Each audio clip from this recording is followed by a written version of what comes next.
చూసినంత చేసిన తర్వాత దేవుడు ఏమన్నాడంటే ఇది మంచిది అని అంటున్నాడు. రెండవ రోజు ఇది మంచిది, మూడో రోజు ఇది మంచిది, నాలుగో రోజు అన్ని సృష్టించి మంచిది మంచిది మంచిది అంటున్నాడు. దేవుడు మంచిది తప్ప వేరేది చేయడు. నీకు మేలు తప్ప వేరేది చేయడు.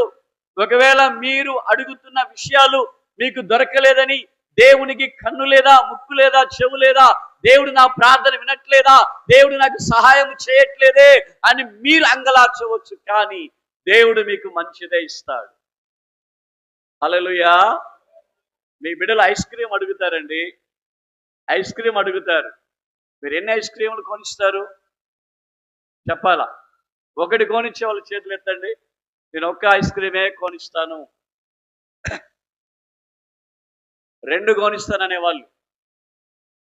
5 ఏండ్ల పిల్లోడు మీరు ఐస్ క్రీములు అడిగితే ఒకేసారి 10 కొనిచ్చే తల్లిదండ్రులు ఇక్కడ ఉంటే చెప్పండి, చేయొద్దండి చూద్దాం.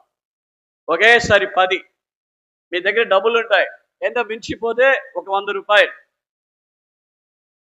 మించిపోతే ఎంత? 100 రూపాయలు. 100 రూపాయలకు మనం కొనివ్వకుండా ఏం లేదు. ఎందుకు కొనివ్వం? ఎందుకు కొనివ్వం చెప్పండి? జలుబులు వేస్తుంది, ఆరోగ్యం పాడైపోతుంది. స్వీట్ కొనుక్కొచ్చేస్తాం, ఒక 2 కేజీల లడ్లు తెస్తాం ఇంటికి, 1 2 ఇస్తాం, మొత్తం తినేసేరా ఈరోజే, మధ్యాహ్నం నీకు బువ్వలేదని చెప్పాం కదా, మధ్యాహ్నం నీకు అన్నం లేదు, ఇదే స్వీటే తినేయమని చెప్తామా?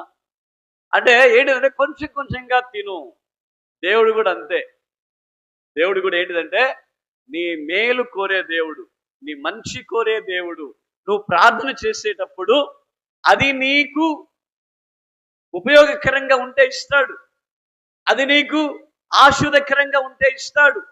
అది నీకు హాని చేసేదైతే నీకు ఇవ్వడు. అది హానికరంగా ఉంటే, ఆపదకరంగా ఉంటే నీకు అది ఇస్తే, నీ ఆరోగ్యం పాడైతే అది ఇస్తే, ఎక్కడైనా యాక్సిడెంట్లు నువ్వు ఏమైనా అయితే అది దేవుడు అన్నమాట.